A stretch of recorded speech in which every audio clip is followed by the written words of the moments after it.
ఇక్కడ మనం గొప్పగా చెప్పుకోవాల్సిన వ్యక్తులు అందరూ ఉన్నారు. డ్యూ రెస్పెక్ట్స్ ఆల్ ద కష్టపడి పనిచేసే డైరెక్టర్స్కి. రాజమౌళి మనకు సుస్పష్టంగా కనబడుతున్నారు. మిగతా వాళ్ళకి రాజమౌళికి ఉన్న డిఫరెన్స్ ఏంటంటే రాజమౌళి లాగా అందరూ ఆలోచిస్తారు, రాజమౌళి లాగా అందరూ డైరెక్ట్ చేస్తారు. అయితే ఇంటికి వెళ్ళిన తర్వాత సినిమాని మర్చిపోయి ఫ్యామిలీతోటో ఇంకో చోట వేరే రిక్రియేషన్స్ వేరే వినోదాలతోటి మనం మనసు ఆహ్లాదంగా పంచుకుంటాం. అతనికి ఆ ఛాన్స్ లేదు. ఇంటికి వెళ్తే నాన్న సినిమా, భార్య సినిమా, కొడుకు సినిమా, బాబాయ్ సినిమా, పెదనాన్న సినిమా, ఇంతమంది ఇంట్లో అసిస్టెంట్ డైరెక్టర్లు కూడా ఇంట్లో అందరూ ఉంటారేమో. అలాంటి వాళ్ళ మధ్య సినిమా గురించి ఆలోచిస్తూ సినిమానే తాగుతూ సినిమానే తింటూ సినిమానే పేల్చడం అన్నది అతనికి డిఫాల్ట్ తప్పలేదు. కాబట్టి అతని సినిమాలు ఆ స్థాయికి ఉన్నాయి. పర్సనల్ లైఫ్లో ఏదన్నా ఏ ఇన్సిడెంట్ మనకు జరిగినా సెట్కి వెళ్ళేటప్పుడు చిన్నగా షేక్ అవుతూ ఉంటాం. సో మీరు ఎట్లా how do you like me personal లైఫ్లో జరిగే ఇన్సిడెంట్ని మీరు సెపరేట్ చేసి సెట్కి వచ్చి ఎలా క్రియేటివ్గా మీరు హౌ డు యూ? అది ఇంట్లో ఒక బాధ్యత గల పెద్ద వ్యక్తిగా ప్రతి బాధ్యత ప్రతి ప్రాబ్లం మనం తీసుకోవాలి, దాన్ని అడ్రస్ చేయాలి. అండ్ దానికి 24 hours మదన పడుతూ ఉండే కంటే దాని సొల్యూషన్ ఆలోచించడానికి క్వాలిటేటివ్ టైం ఇచ్చామనుకోండి, దాన్ని డెలికేట్ చేయి. ఎవరికైనా డెలిగేట్ చేసి వాళ్ళకి అప్పచెప్పు, రిజల్ట్ తీసుకురామని చెప్పండి. ఈలోగా మీ టైం మీ ప్రొఫెషన్ మీద పెట్టాలి మీరు, లేకపోతే ఆల్టర్నేటివ్ చెప్పండి. అలాగా డెలిగేట్ చేయటం అనేది కావాలి.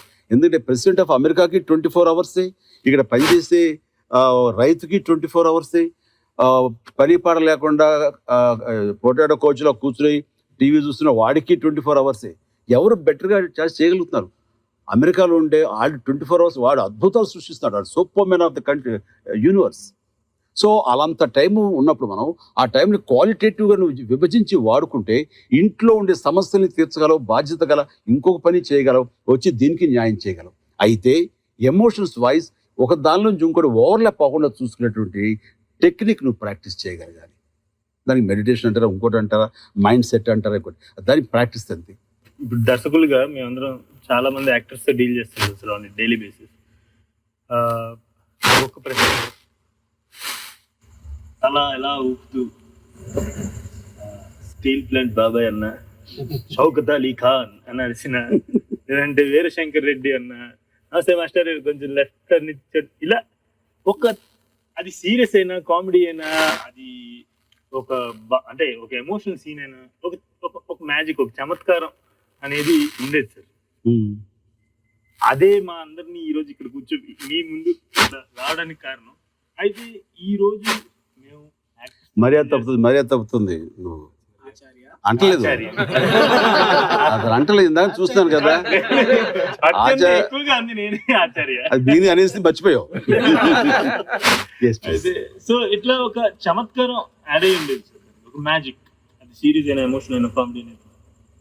ఈరోజు కమర్షియల్ సినిమా అనే పేరుతో మేము సినిమాలు చూస్తున్నప్పుడు ఎక్కడో ఆ చమత్కారం మిస్ అవుతుంది. మరి ఆ చిరంజీవి గారు చేసిన ఆ సినిమాలు కమర్షియల్ సినిమా అయ్యింది, ఈ సినిమాలు కమర్షియల్ సినిమా అయితే ఏంటది? What is that we are not taking home? Or like నేను వేరే ఏ యాక్టర్ లాగా నేను బిహేవ్ చేయాలని అనిపించట్లేదు నాకు. ఆ చమత్కారం పోయింది. అది దాని గురించి మీరేమి గ్రహించారు, మీరేమి గమనించారు ఈ చేంజ్ లో అనేది? అంటే వాళ్ళు చేసినా నేను చేసినా క్యారెక్టర్ మాత్రం అన్యాయం చెయ్యం. అండ్ వాళ్ళు దానికి న్యాయం చేస్తారు, పరిపూర్ణ న్యాయం చేస్తారు. వాళ్ళ మూలంగా కూడా సినిమాలు హిట్ అవుతుంటాయి, అన్నీ హిట్ అవుతుంటాయి. ఇక్కడ వచ్చేసరికి నాకు డబ్బులు ఎక్కువ ఇస్తారు, నేను కొంచెం ఎక్స్ట్రా చేస్తాను. స్వతహాగా అది ఎక్కడో చమత్కారం, బాబాయ్ అంత వద్దు బాబాయ్ తగ్గించు అని అన్నాను కదా నేను దేంట్లోనో. అది ఒకవేళ నాకేనండి.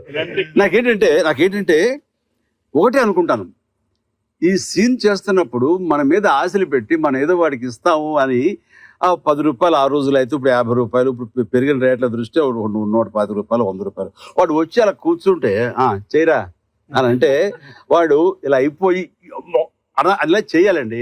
వాడు ఇంకా కూర్చోబెట్టి ఇంకా కూర్చొని చేసేవాళ్ళు అలా ఉండకూడదండి. నేను ఆడితో మాట్లాడతాను, వాడితో ఆడుకుంటాను.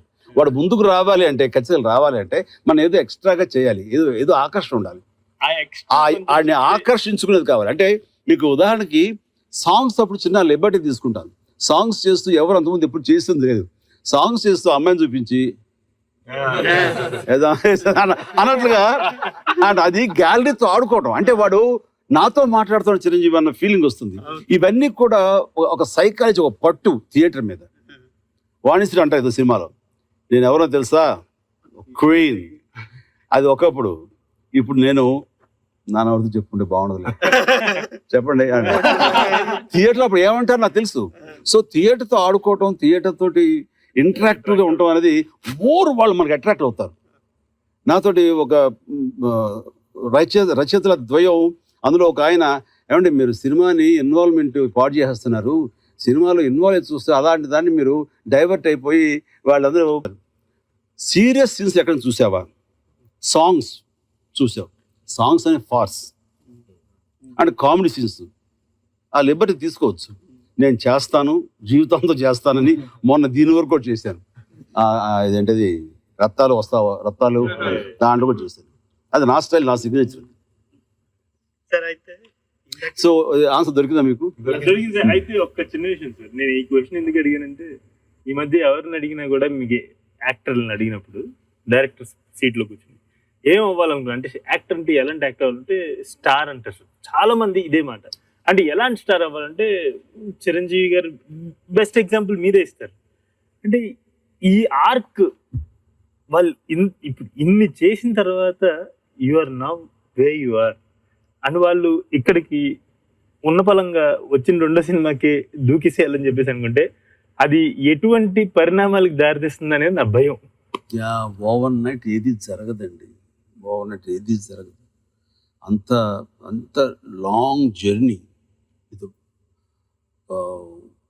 పెర్సిస్టెంట్ ఎఫర్ట్స్ తోటి, నిరంతర శ్రమతోటి ముందుకు సాగుతూ ఉంటే డెఫినెట్గా ఇవన్నీ జరుగుతాయి తప్ప అప్పటికప్పుడు జరిగిపోవాలి, అప్పటికప్పుడు ఇంప్రెస్ చేయాలంటే జరగవు. ఈలోగా ఫెయిల్యూర్స్ వస్తాయి, డిసప్పాయింట్ అయిపోకూడదు. ఈలోగా హిట్లు వస్తాయి, చేస్తా అనుకోకూడదు, దాంతో ఫుల్ స్టాప్ అయిపోతుంది. చాలా ఇది. అందుకని ఇది కంటిన్యూస్ ప్రాసెస్. ఇది ఒక రోజుకి డెఫినెట్గా. నా వరకు నేను ఈ ఇమేజ్ రావడానికి వస్తాను అని అనుకోదా, వస్తే బాగుంటుంది, రావాలని ఉండింది. కానీ ఈ పీరియడ్ పెట్టుకోవాలి, ఈ సినిమాతో వచ్చేస్తాను నేను పెట్టుకోలేదు. It happened, that's it. వచ్చేప్పుడు మాత్రం దాన్ని పొదువు పట్టుకుని దాన్ని వదలకూడదు. కష్టం అనే ఒక రక్షణ వేసి దానికి తీసుకెళ్తా ఉన్నాను మనతో. రగ్బీ బాల్ దొరికితే చూడండి, చివరి వరకు వెళ్ళి కొడతారు, అంతవరకు ఇవ్వకూడదు ఎవరికి. సరే, అయితే ఇప్పుడు మీరు ఒక యాక్టర్ అవ్వాలి, కొంచెం పెద్ద పేరు తెచ్చుకోవాలని ఇండస్ట్రీలోకి వచ్చారు. ఏదో ఒక్క మూమెంట్లో నేను అయ్యాను అని మీకు అనిపించి ఉంటుంది. అది ఎప్పుడు అనిపించింది సార్ ఫస్ట్ టైం? నేను ఫస్ట్ పునాది రాళ్ళు స్టార్ట్ చేసిన ఫస్ట్ సినిమా ప్రాణం ఖరీదు రిలీజ్ అయిన అదే సెప్టెంబర్లో 78, అదే మంత్లో ఇంకో 2 సినిమాలు రిలీజ్ అయింది. ఎక్కడ నాకు దేవుని దయ వల్ల, భగవంతుని దయ వల్ల ఎవరింటికి వెళ్ళి ఆడిషన్ కోసం నేను బుక్స్ తీసుకెళ్ళింది లేదు, ఆల్బమ్స్ వాడిని వేషం ఇవ్వండి అడిగింది ఎవరిని లేదు. ఒక సినిమా తర్వాత ఒక సినిమా. అంటే ప్రాణం ఖరీదు చూడడానికి వచ్చినటువంటి షూటింగ్లో బాపు గారు వచ్చి మన రూపంలో చేస్తాం కనుక్కోండి అబ్బాయిని ఆయన అడిగారు.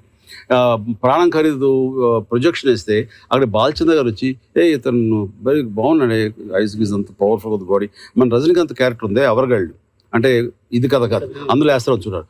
ఇవన్నీ వెంటనే ఆ సినిమా చూసిన కుక్కడు చెప్పుతో డైరెక్టర్ బాలచంద్ర గారికి అసిస్టెంట్ డైరెక్టర్, ఆయన ఒక సినిమా తీస్తూ ఇదే హైదరాబాద్ షూట్ చేసి నా సినిమాలో చేయాలని అడిగాడు. అట్లాగా ఆఫర్స్ వాళ్ళ నుంచి వచ్చాయి, కానీ ఏ రోజు నేను వెళ్ళి అది ఒక్కటి మాత్రం నా అదృష్టం. వచ్చిన అవకాశం మాత్రం ఈజీగా వచ్చినాయి కదా అని చెప్పేసి ఇంకా నా లైఫ్ ఇలా ఉంటుంది అనుకోలేదు. వచ్చిన అవకాశాన్ని మాత్రం సద్వినియోగపరుచుకున్నాను. ఫస్ట్ టైం ఖైదీ రిలీజ్ అయ్యి జనం ఒక యూఫోరియా ఫర్వర్ వచ్చి వావ్ అని అనిపించి అందరూ నా వైపు తిరిగి నాకు ఒక స్టార్ స్టేటస్ వచ్చింది ఆ సినిమా నుంచి. వచ్చిన తర్వాత అమ్మయ్యా ఈ ఇండస్ట్రీలో స్థిరపడ్డాను, ఏ స్థాయికి వెళ్తాను ఏమిటి అనేది నెక్స్ట్ చూద్దాం అని అనుకున్నాను. బట్ ఇది ఒక అవకాశం కదా, వదలకూడదు. నెక్స్ట్ పిచ్ ఇంతలో మించవాలి, ఎక్కువ కష్టపడాలని, డాన్సులు ఇంకా ఇంట్రెస్ట్ తీసుకోవాలి. నేను చేసే కొలది డాన్స్ మా మ్యూజిక్ వాళ్ళు ఇంకా బాగా ఇచ్చేవాడు. అది రాజ్కోట్జీ కూడా చాలాసార్లు చెప్పాడు, మణిశర్మ చెప్పాడు, మీరు ఎంత ఇస్తే అంత చేస్తాను, నెక్స్ట్ పిక్చర్కి మళ్ళీ మాకు ఛాలెంజ్ అని. వాళ్ళు ఎంత ఇస్తే అంత బాగా చేయాలని నేను ప్రయత్నిస్తాను with the help of choreographers like Tara అవని, సలీం మాస్టర్ అవని, ప్రభుదేవ్ అవని, సుందర మాస్టర్ అవని, ఇలాంటి ఉంటుంది. ఇది ఒక కాంపిటేటివ్గా ఉంటుంది. నన్ను ఫైట్ మాస్టర్ నువ్వు ఎక్కడ దూకుతావు అనేవాడు, నన్ను నో అనేవాడు కాదు, డేంజర్ అయ్యా అనేవాడు. చూద్దాం, అది వాడి కర్మ అది. వాడిని ఏదైతే సినిమా షూటింగ్ అయితే వాడిని తంతారు, వాడు చూసుకోవాలి జాగ్రత్త అని చేసేవాడిని ధైర్యంగా. అట్లాగా ప్రతిదీ వాళ్ళకి నేను ఛాలెంజింగ్గా ఉండేవాడిని. వాళ్ళు నాకు ఛాలెంజ్ ఇలా ఉండేది. అట్లాగా గివ్ అండ్ టేకులు అలాగే ఎమర్జ్ అవుతూ చేయాలంటే మీరు చూసినవి ఇవన్నీ కూడా జరుగుతాయి. ఇప్పుడు కూడా చూసిన